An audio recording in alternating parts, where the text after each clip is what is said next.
આમ તો રાજ્યમાં દારૂબંધી છે, પરંતુ રાજ્યના ખૂણે ખૂણે દારૂ વેચાય છે અને પીવાય છે એ પણ એક નગ્ન સત્ય છે। આ બધાની વચ્ચે હાલ ઠાકુર સમાજ પોતાના બંધારણ અને ક્યાંક વ્યસન મુક્તિના કાર્યક્રમોને લઈને ચર્ચાનું કેન્દ્ર બન્યું છે। એવી જ રીતના સુરેન્દ્રનગરના દસાડામાં પણ એક વ્યસન મુક્તિ અને બંધારણને લઈને કાર્યક્રમ યોજાયો હતો। આ દરમિયાન અલ્પેશ ઠાકોરે સ્ટેજ ઉપરથી પીઆઈની બદલીની માંગ કરી વાત કરી અને તરત જ પીઆઈની બદલી કરી દેવામાં આવી હતી। શું છે સમગ્ર વિગત, આવો જોઈએ આ વિડીયોમાં।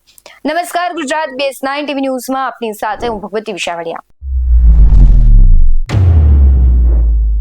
સુરેન્દ્રનગરના દસાડા પાટડીમાં ઠાકુર સમાજનું મહેરામણ ઉમટ્યું હતું। નિમિત્ત હતું ઠાકુર સમાજનું બંધારણ અને હેતુ હતો વ્યસન મુક્તિ તથા કુરિવાજોનો નાશ। પાટડી, દસાડા, શંખેશ્વર, માંડલ અને બેચરાજી પંથકમાંથી બહોળી સંખ્યામાં ઠાકુર સેનાના કાર્યકરો અને આગેવાનો વેલનાથ બાપાની જગ્યાએ એકત્ર થયા હતા। ખોટા દેખાડા અને લગ્ન પ્રસંગોમાં થતા બિનજરૂરી ખર્ચ પર લગામ કસવા માટે સમાજ દ્વારા ગંભીર મંથન પણ કરવામાં આવ્યું। પરંતુ આ કાર્યક્રમમાં વાવથરાજના ધારાસભ્ય ગેનીબેન ઠાકોર પોતાના આક્રમક અંદાજમાં જોવા મળ્યા હતા। વાલેવડા ગામના દારૂના પ્રકરણ મામલે તેમણે પોલીસ તંત્રને આડે હાથ લીધું હતું। ગેનીબેને સ્પષ્ટ શબ્દોમાં કહ્યું કે પોલીસ બુટલેગરોને સાથ આપવાનું બંધ કરે અને વ્યસન મુક્તિ તરફ વળેલા નિર્દોષ યુવાનો પર ખોટા કેસ કરીને તેને હેરાન કરવાનું બંધ કરે। બીજી તરફ ગાંધીનગર દક્ષિણના ધારાસભ્ય અને ક્ષત્રિય ઠાકુર સેનાના પ્રમુખ અલ્પેશ ઠાકોરે સત્તાવાર રીતે હુંકાર કર્યો કે વાલેવડા પ્રકરણમાં જે રીતે નિર્દોષો સામે ફરિયાદ થઈ છે તેના વિરોધમાં તેણે દસાડા પીઆઈની તાત્કાલિક બદલીની માંગ કરી। અલ્પેશ ઠાકોરે સ્ટેજ પરથી ગર્જના કરી કે જો નિર્દોષ પરની ખોટી ફરિયાદો પાછી ખેંચવામાં નહીં આવે તો આંદોલનની આગ વધુ પ્રજ્વલિત થશે। શું કહી રહ્યા છે અલ્પેશ ઠાકોર, સાથે જ ગેનીબેન ઠાકોર, તેના પર નજર કરીએ। બહાર નીકળે, કુરિવાજોમાંથી બહાર નીકળ્યા માટે પાટડી દસાડા તાલુકાના ક્ષત્રિય ઠાકોર સમાજ દ્વારા એક બંધારણ સભાનું આયોજન કરવામાં આવ્યું। એમાં બંધારણ જે નક્કી કરવામાં આવ્યું છે એમાં કુરિવાજોમાંથી બહાર નીકળવું અને ખોટા દેખાડામાંથી બહાર નીકળવું એ પ્રકારનું બંધારણ એની શુભકામના આપવા માટે આવ્યો હતો અને સાથે સમાજના દર્શન કરવા માટે આવ્યો હતો। બીજો વિષય હતો કે અહીંયા દારૂબંધી માટે લડતા કેટલાક યુવાનો પર ખોટો કેસ કરવામાં આવેલો, મારવામાં આવેલો, તો એના ન્યાય માટે પણ હું આવેલો અને એના માટે અત્યારે હું એની પણ મેં વાત કરી છે કે પીઆઈની બદલી કરવામાં આવે અને જે ખોટો કેસ કર્યો છે એની સામે કાર્યવાહી કરવામાં આવે ને ખોટા કેસમાં કોઈ હેરાન યુવાનોને કરવામાં ના આવે, આ બે પ્રકારની વાતો લઈને આવે। પીઆઈની શું રણનીતિ રહે? પીઆઈની બદલી થાય જ નથી, કેમ ના થાય? દસાડા અને પાટડી ઠાકોર સમાજ એ સમાજના રીત રિવાજોમાં કઈ રીતે સુધારો આવે, સામાજિક ખર્ચામાં કાપ મૂકીને શિક્ષણ તરફ સમાજ કઈ રીતે આગળ વધે, એની એક સૂત્રતા માટે કરીને આજે બધા ભેગા થયા છે। સર્વપક્ષીય ઠાકોર સમાજના આગેવાનો, ધારાસભ્યો, સંસદ સભ્યો એક સ્ટેજ ઉપર છે। હું એમને અભિનંદન આપું છું કે સમાજના કામ માટે બધા એક સ્ટેજ ઉપર આવ્યા છે। 16 જેટલા મુદ્દાઓનો જે એમને કાર્યક્રમ જે નક્કી કર્યો છે એનું સારી રીતે સમાજ બંધારણ અમલમાં મૂકી અને એનું પાલન કરે એ આ વર્તમાન સમયની માંગ છે। આવનાર સમયમાં સમાજ સામાજિક રીતે, શૈક્ષણિક રીતે અને આર્થિક રીતે કઈ રીતે આગળ વધે એ સહિયારા પ્રયત્નો છે। સરકારનું કામ કરે પણ વ્યક્તિગત રીતે પોતે કઈ રીતે પોતાનો પરિવારથી કરીને સમાજને ઉપયોગી થઈ શકે એ આવનાર સમયની અંદર અમારા બધાના પ્રયત્નો છે। સાથે દસાડા અને ખાસ કરીને વાલેવડા ગામના યુવાનોએ જે પોલીસને આવેદન પત્ર આપ્યું કે ભાઈ અમારા ગામની અંદર આ બુટલેગરો દારૂ વેચે છે, બેન દીકરીઓ વિધવાઓ થાય છે, યુવાન ધન બરબાદ થાય છે, નાની ઉંમરે યુવાનોના મૃત્યુ થાય છે અને આ દારૂ બંધ કરો। દારૂ બંધ કરવાના બદલે પોલીસ સામે જે તે પોલીસ સ્ટેશન એ યુવાનોને મારે અને એના ઉપલા અધિકારીઓ પોલીસ સામે કઈ કાર્યવાહી ના કરે। આવનાર સમયની અંદર પોલીસે જેને પણ માર્યા છે એની સામે કાયદેસરની કાર્યવાહી થાય એ પણ અમે માગણી કરીશું। અને એવું ના સમજે કે તમારા હપ્તા રાજને કારણે આ સમાજના યુવાનોને બરબાદ કરવાના છે। સમાજ જાતે પોતાનું કામ કરવા જ્યારે હવે આગળ આવ્યો છે ત્યારે પોલીસનું કામ જેટલું કરવું હોય એટલું કરે, પણ સમાજ પણ પોતાની રીતે ધાર્મિક રીતે, ધર્મગુરુઓ હોય, સામાજિક રીતે હોય, આગેવાનો હોય, નાના ગ્રુપો બનાવીને સ્વયં રીતે દારૂબંધી થાય, વ્યસન મુક્ત થાય, તમામ પ્રકારની બદીઓમાંથી સમાજ નીકળે એ આવનાર સમયમાં મેં સાથે મળીને ભૂતકાળમાં કામ કર્યું છે અને આવનાર સમયની અંદર કરશું। Thank you. વ્યસન મુક્તિ માટે એક વ્યક્તિ લડતો હોય કે હજારો લોકો લડતા હોય, જ્યાં જ્યાં વ્યસન મુક્તિની વાત આવે ત્યાં હું તમારી જોડે છું। સાહેબ, જે લોકો ફરિયાદી હતા એના જ આરોપી બનાયા, જે લોકોએ દારૂબંધી માટે ગામમાં જે યુવાનોએ મહેનત કરી એ સામાન્ય યુવાનો હતા જેમણે વ્યસન મુક્તિની વાત કરી કે અમારા ગામમાં બહુ થયું હવે ગાડી મજૂરી કરીને જે પૈસા લઈને આવે છે એ પૈસા દારૂમાં વેડફે છે ને દીકરી દીકરાઓની ભવિષ્યની કોઈ ચિંતા નહીં કરતા, પરિવારની ચિંતા નહીં કરતા, એવા દારૂડિયાઓથી મુક્ત કરવું છે અને ગામમાં દારૂબંધી બંધ લાઈફ દેવી છે સંપૂર્ણ. મને કોઈ આ દારૂ વેચતા ને એમને કહેજો, આ દારૂ વેચતો હોય એ કોઈ દાડો કરોડપતિ થયો, દારૂ વેચતો એની કોઈ આબરૂ જોઈ ગઈ, અને જે દારૂ પીતો હોય ને એ તો ઘરનોય નહીં, ભલે જે કહેતા હોય. અને આપણા સમાજમાં તો શું થયું, હું દારૂ પીતો હોઉં ને અને હું ગામમાં સમાજમાં એવું કહેવા જઉં પાછો કે જો દારૂ ના પીતા, એટલે પણ પહેલા તમે તો બંધ કરો. એક મહારાજ જોડે કેટલાક લોકો ગયા, પેલી ગોળ વાળી વાત ખબર છે ને, એટલે જઈને એવું કીધું કે મારા છોકરો ગોળ બહુ ખાય છે, મહારાજ કંઈક કરો ને. બેસજો બેસજો, ઉતાવળ ના કરો, બધું જ કહીશું, ઉતાવળ ના કરો.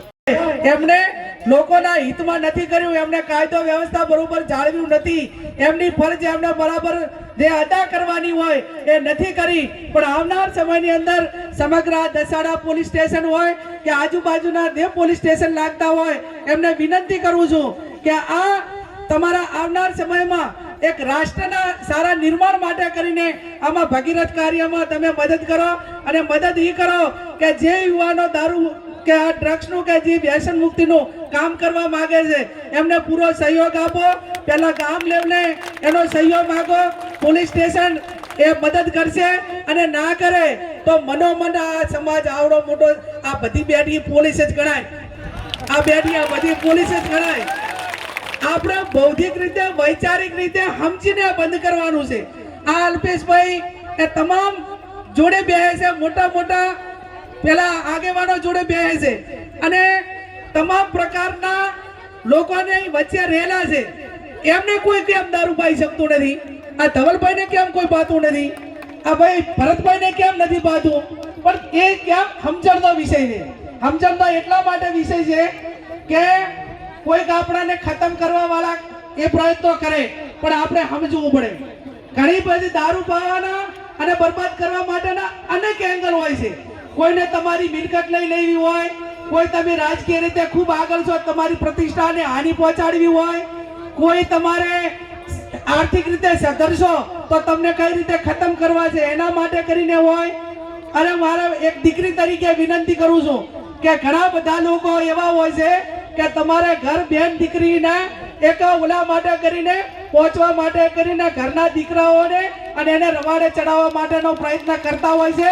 એટલે બેન દીકરીની સુરક્ષા માટે પણ કોઈ વડીલે કે કોઈએ દારૂ ન પીવું જોઈએ, આવા લોકો ઘર સુધી પહોંચવા માટેના પ્રયત્ન કરીને ઘરનાને દારૂએ વળગાડવા માટેના પ્રયત્નો કરતા હોય છે.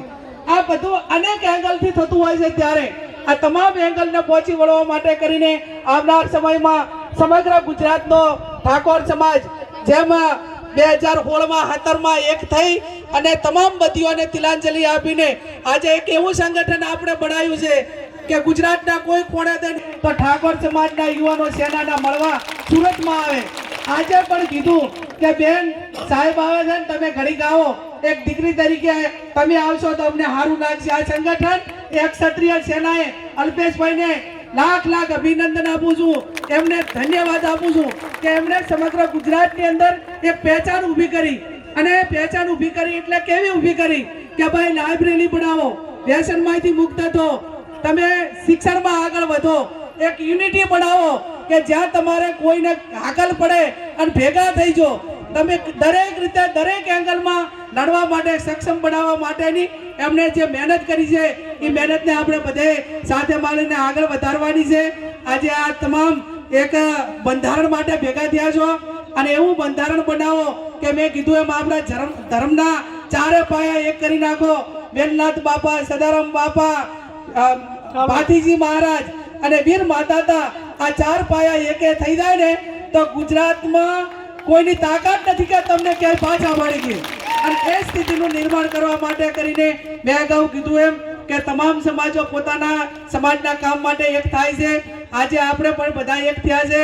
હજુ પણ આખા ગુજરાતના ઠાકોર જેટલા ધારાસભ્યો હોય, માજી ધારાસભ્યો હોય, મેં તો બધાને લેટર લખ્યો છે, હમણાં તમને બધાને મળશે ધારાસભ્યોને બધાને કે ભાઈ હવે તમે આમાં રાજકારણમાં તમારે જ્યાં જે તમને જે ફાવે એ કરજો.